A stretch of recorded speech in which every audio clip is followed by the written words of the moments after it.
Hey, ഞാനൊരു കഥ ചൊല്ലട്ടുമാ. ആരെയും വില കുറച്ച് കാണരുത് എന്നതിൻ്റെ ഉത്തമ ഉദാഹരണമാണ് ദേ ഈ ചെടി കേട്ടോ. എന്താണെന്നറിയാമോ, ഒരു കാലത്തുണ്ടല്ലോ, ഒരു വിലയും ഇല്ലാതിരുന്ന വേലികളിലും വലിയ മരങ്ങളിലും ഒക്കെ മാത്രം അന്തേവാസിയെ പോലെ ജീവിച്ചിരുന്ന വെറും കടലാസ് ചെടിയാണ് കേട്ടോ നിങ്ങളിപ്പോൾ ഈ കാണണേ. ഇന്നിവനൊന്ന് രൂപവും ഭാവവും ഒക്കെ മാറ്റി പുറത്തേക്ക് ഇറങ്ങിയപ്പോൾ ബൊഗൈൻ വില്ലയായി. അതെ, പല വീടുകളുടെയും ആകർഷണം തന്നെ ഇന്ന് ഇവനായി മാറിയിട്ടുണ്ട്. ഇന്ന് ഇവനില്ലാത്ത വീടില്ല. ഇവനുള്ള അത്രയും ഡിമാൻഡ് ഇവിടെ ലോകത്ത് മറ്റാർക്കും ഇല്ല. ഒരു പരിധിയിൽ കൂടുതൽ വരുമാനമില്ലാത്തവർക്കൊക്കെ ഇവൻ സ്വപ്ന തുല്യനായി മാറിയിട്ടുണ്ട്.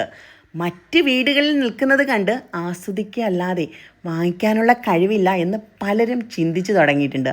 അത്രയ്ക്കുണ്ട് ഇവൻ്റെ ഇപ്പോഴത്തെ വില, അല്ലേ? ഇന്ന് ഇവനാണ് ചെടികളുടെ രാജാവ്. ഒരു നഴ്സറിയിൽ ചെന്നാൽ അതും ഇവൻ ഭരിക്കുന്നുണ്ട്. എല്ലായിടത്തും പല രൂപത്തിൽ പല ഭാവത്തിൽ കളം നിറഞ്ഞു നിൽക്കുന്ന ഇവനില്ലെങ്കിൽ വീടിൻ്റെ അലങ്കാരം പൂർണ്ണമാവില്ല എന്ന നിലയിലേക്ക് എത്തി കാര്യങ്ങളൊക്കെ. അതെ, അതുപോലെ തന്നെയാണ് കേട്ടോ നമ്മൾ ഓരോരുത്തരും.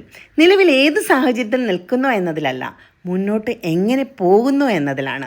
നമ്മൾ ഓരോരുത്തരിലും ഒരു രാജാവ് ഒളിഞ്ഞിരിപ്പുണ്ട്. അറിയോ, നമ്മുടെ രൂപവും ഭാവവും ഒക്കെ മാറ്റിയാൽ നമുക്ക് നമ്മുടേതായ ഒരു ലോകം തുറന്നിരിപ്പുണ്ട്. അവിടം നമുക്ക് ഭരിക്കാൻ പറ്റും. ഇതെല്ലാം നമ്മുടെ ചിന്താഗതിക്കനുസരിച്ചിരിക്കും.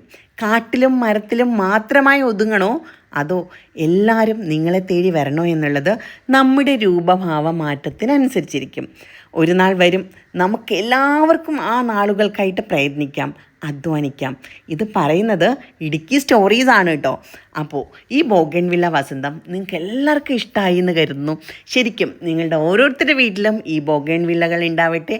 അതുപോലെ നമ്മുടെ ചിന്താഗതിയിലും മാറ്റം ഉണ്ടാവട്ടെ.